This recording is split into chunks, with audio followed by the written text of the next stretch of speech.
Hey guys, welcome to From the Crow's Mouth. This is the first episode, and I'm your host, Mitch Cuming, lead vocalist, lead guitar player, bass player, arranger, songwriter, composer, and one half of the founding members of the band Stone Cold Crows. You're probably asking yourself, what is this podcast? What am I watching it? What's it about? And today we're going to talk about all of that and more. I'm not joined right now at the moment by my musical brother in arms, Bryson Emmons, the other half of the founding members, but I'm sure down the road he will join me and we can talk about a little bit what's going on in the Stone Cold Crows camp. So let's begin, shall we? So the first question we should probably answer is, what's this podcast all about? Why are you even doing a podcast? And I gotta say, recently Bryson and I had done some interviews. We did a few features in print magazine. We did some blogs on the internet. We did a radio interview with Steve Kearns of 101.5 The Wolf FM, which is a radio station in the Peterborough region. We were back in the studio with our producer, Adam Newcomb, who he had a podcast before, The Recording Story. It's not necessarily been even aired, but we had a lot of fun doing this kind of stuff. And since we released our debut album, Original Sin Part 1, which, by the way, at the time of recording this podcast, that album is 1 month out in the world. So if you haven't checked it out, I recommend that you do. Just because I'm a big fan of our own work, but we'll get to that in a minute. But yeah, that is I've got a lot of questions sent to me since we became essentially a band in the public eye, and rather than write about it, I decided, you know what, this is more fun. This is a little more formal, informal.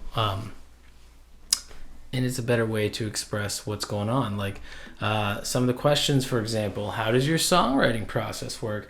How do you write instrument parts for instruments you don't play? Where do you come up with your art ideas? How did the band start? What's your history? All kinds of stuff. And rather than answer that in the written word, I thought, well, let's do this in a video podcast. We can post it once a week or whatever, and we'll have a good time. So speaking of that, how's the format? How's this going to work? This is the intro episode, so that's what we're kind of going to go over. Maybe tell a few stories, etc. So how this is going to start is, first and foremost, me, your host, is going to do this. You can see that. This is an original Innocent Gun beer from Scotland. Today we're going to keep it simple with a beer, because it is the first episode. But I'm always going to crack a drink or make a drink, and then I'm going to tell you just what I think. And today we'll keep it simple with a beer, something easy. But down the road, I am a bartender aside from being a musician. So I've got a few cocktails up my sleeve perhaps, and I'm going to show you how to make them, maybe make some recommendations, and we can enjoy a few libations while we discuss what's going on in the Stone Cold Crows camp. So today I'm going to start with an Innocent Gun. So without further ado, allow me 1 second, just take a sip of this. Yeah, it tastes just as good as I remember, and I remember it fondly. I remember the first time I ever had one of these delicious beverages. In fact, actually, my brother Brent and I went to Scotland before COVID happened, and I was really looking forward to having Innocent Gun at my disposal while we toured around, because the nature of our trip was we'd set 7-8 days in Ireland, 7-8 days in Scotland, or whatever it was, and we literally just arrived in the country and then went wherever we wanted to go. We didn't have an itinerary. We didn't even book a place we were going to sleep. It was just like, let's go. While we were in Ireland, we drank a lot of Guinness, probably my own body weight. It's my favorite beer. In Scotland, I was looking forward to Innocent Gun. And to be honest with you, we couldn't find it anywhere. It's made there. Couldn't find the original recipe. The lager was everywhere, but we only found the original recipe for Innocent Gun at an airport, going back to Belfast, and at a cafe somewhere. And the original is particularly good because it's aged in whiskey barrels. And so it takes on some of the flavor of the wood, but some of the flavor of the whiskey that they aged it in. So it's got like these toffee, vanilla notes. It's a delicious beer. Highly recommend you check it out. drink it if you're a beer drinker. And sometimes, even if you're not a beer drinker, it doesn't taste like what you're probably accustomed to drinking. Yeah, that's good. So that's step one. I'm going to sip on something while I talk. Maybe make a recommendation for you. But anyway, otherwise, this is about behind the scenes things. This is about a window into the method of the madness and an insight in the mind of how the band came to be, how it works. We got a lot of stuff going on. Again, I've been asked a lot of questions, so this is the best way to answer it. And if you guys, anyone watching this, and I have to assume while I start this podcast that the audience is going to be fairly narrow, but perhaps it will grow one time, and I hope it does. But if you have questions, leave them in the comments. I would love to get to them over time and answer things. So let's start with the origins. The band came to be basically 2019, end of 2019, me being a bartender. Since I'd moved to Ottawa, that was the first job I took. I just needed to get some kind of income going, establish myself in the city. I'm not from here. And I took a bar gig downtown, and it was paying me fairly well. So I stayed bartending for a while, but I'd had enough of it by the end of 2019. So after Christmas, I quit. Didn't know what I was going to do. I thought probably should go into my educational background, which was sport management and basically entertainment business. Turns out I didn't know there was a global pandemic about to hit, so I took a month or so off of work just to relax and recenter myself, and then all the jobs I interviewed for were taken away because there would be no spectators available to be in a building, or I couldn't go in for an office integration and training because they had to evacuate everybody from an office. So I just went back to bartending, and the first day I was supposed to do that, they shut the restaurant and bar industry down. So I was kind of caught between this weird place where I was not considered eligible for what they call here where I live, CERB, which stands for COVID Emergency Response Benefit, which was basically like basic assistance for everybody who lost their job due to COVID. I technically didn't qualify because I was unemployed before that happened, even though I had had 3 job offers before everything happened. So it was a long story. It was a very stressful situation financially for me. And on top of that, I ran into some health problems. I had some things going wrong in my body, and I didn't know what was going on. I went to the doctor, and they basically started testing me for some cancer.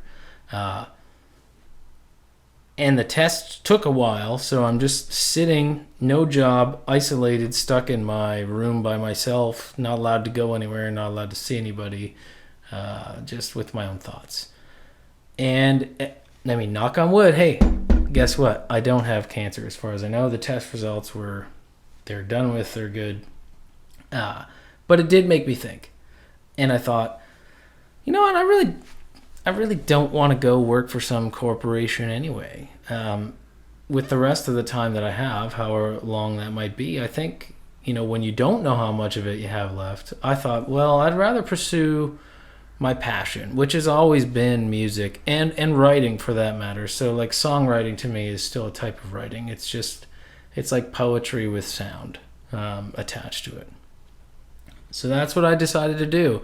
And I got a hold of Bryson, who I have known for a long time. We used to play in a band, Creekwater Junkies, a decade ago. We were what you would consider professional musicians. That was our job. And we did a lot of stuff together, and unfortunately things didn't work out. He kept going with the music, I didn't, and he'd been bugging me to get back into it. So I finally said, hey man, I've been writing some music, I got some stuff on the go. Turns out his band that he'd been with since we lived together again in St. Catharines, Niagara region of Ontario, had just secretly broken up, and he was looking for something else. So he just said, yeah, of course I'm in.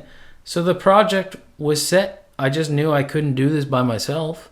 I am the type of person that likes to do a lot of things on my own, which is a flaw because I'm a bit of a perfectionist, but I knew that I couldn't do this on my own, and Bryson was definitely the guy that I wanted in. I was glad he said yes, and we were off to the races. So I started to send him all these demos of songs I'd recorded on my cell phone. acoustic guitar and a cell phone. The guitar wasn't always in tune. My voice was definitely not in tune. And just for anyone listening right now, I got to make this clear. I have never been a lead singer before. I've always been a guitar player. And I'll talk about that later, but this is the first band that I've ever been a singer in, and it's something that I've really enjoyed, particularly as these are my songs from the start. So I sent these songs to Bryson. We were ready to be basically a blues band. And, well, if you've heard the music, you probably know there's got to be some kind of filler chapter in there that says how we turned into not a blues band and turned into a hard rock orchestra heavy metal band. And perhaps in time you'll get to know that. In fact, let's just go with that right now. So what happened was we got into the studio. We knew we wanted to record a few songs. We decided to work with a guy who we used to work with in Creekwater, Adam Newcomb. Adam has done great things. Like, we might have called it quits, or I did. Bryson kept going, but Adam has never called it quits, and he is just building this massive resume of artists and quality that he's worked with. And I knew I wanted to work with him because it was familiar to me, and so we decided to book some time with him, and we went back.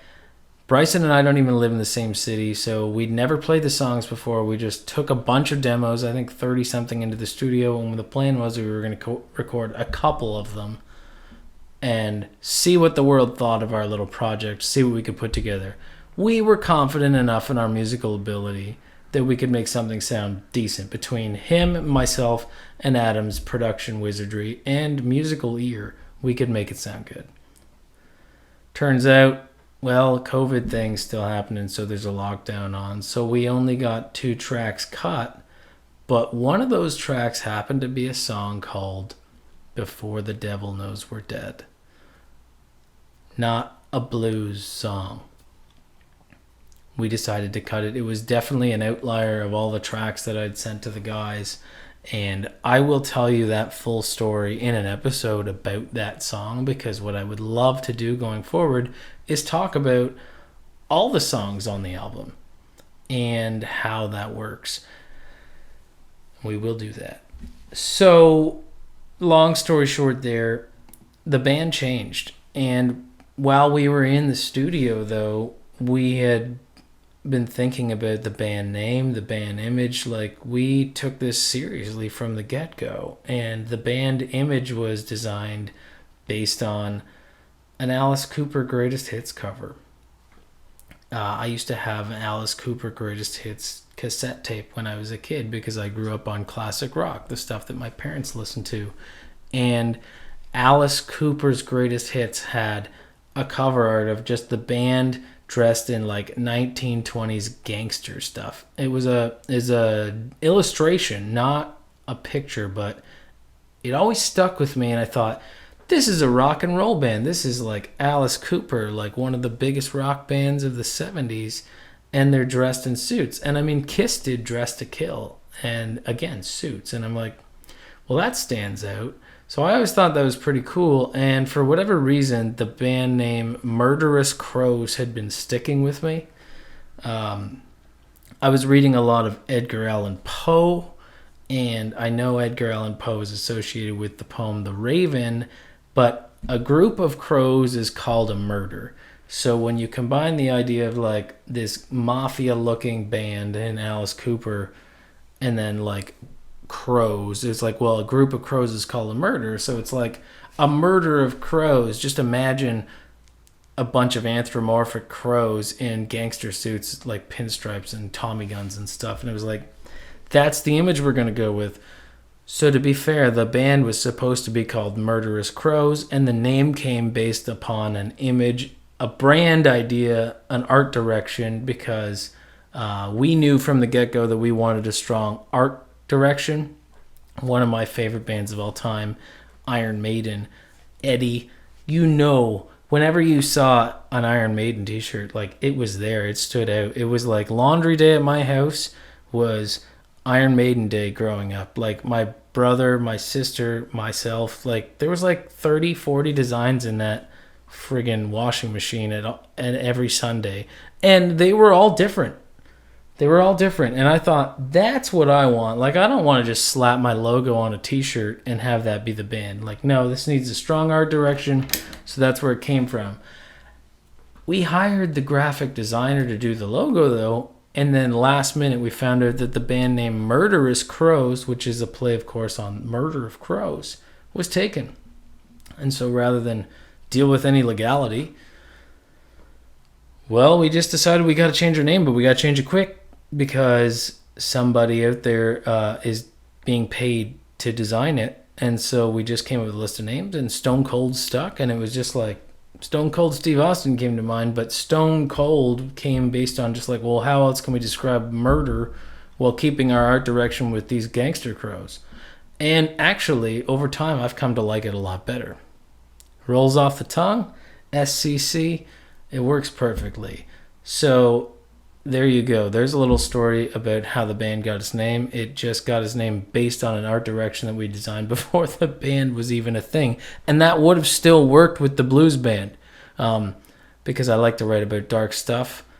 Blues has a lot of dark lyrical concepts. I don't know what it is about happy stuff. I do write it, but it's cheesy to me.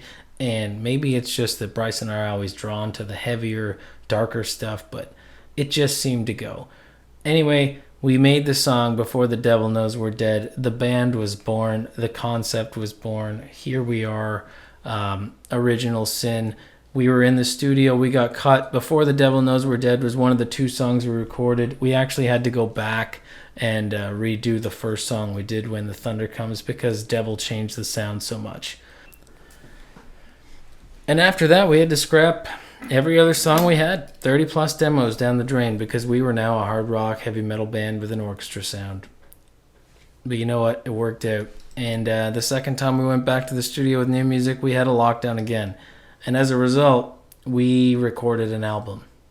And we are an album kind of band. I don't know if you've noticed, but Original Sin Part 1. Well, Part 1 means it's part of something else. We're doing a trilogy. But it was designed to be an album when we went back into the studio. We went back during another lockdown, separate from the first lockdown, and we said, screw this, let's just do a damn album. This isn't the kind of music that should be digested as a single, or it should be written as one song at a time. So what we did was we made an album. And it's designed to be listened to as an album so that you get all the peaks and valleys, the rise and fall in intensity and volume and sonically, the key changes, the tempo changes. It's all just designed to be an album. And one day when we press it to vinyl, it's designed to fit onto vinyl. So here's a little fun fact that I'm going to end this episode with. If you guys ever pay attention to the way the format that music is consumed, when vinyl first came out, it could only hold so many minutes of music per side. So bands had to release albums with a certain limitation on how long the songs were, but also how many of those songs you could put on each side. And the grooves in vinyl actually respond sonically differently. So the faster tempoed songs usually would be put at the front of the side of the album, because the vinyl player, it just sonically changes it. It can handle the faster sonic frequency differently than at the outside of the vinyl or whatever it is. So we actually took that into consideration as well. Even though music today is just uploaded to Spotify, one song gets randomly placed next to another one. Most people don't listen to albums anymore. But we designed it to be listened to as an album. So I gotta say, if you are listening to this, check it out. Listen to it from front to back. That's how it was designed to be listened to, and we hope you like it. Like I said, this is the first episode, guys. I got tons of other things I'd like to talk about, and hopefully next week we can start breaking down some songs individually, probably just one at a time. But I would love to tell you about where my head was at when I wrote them, maybe talk about the art design, all sorts of fun stuff. This is only the beginning. But as always, guys, remember, dare to be different, create cool shit. And you heard it here first, straight from the crow's mouth. I'm Mitch Cuming, I'm your host, and I'll see you next week. Cheers to that.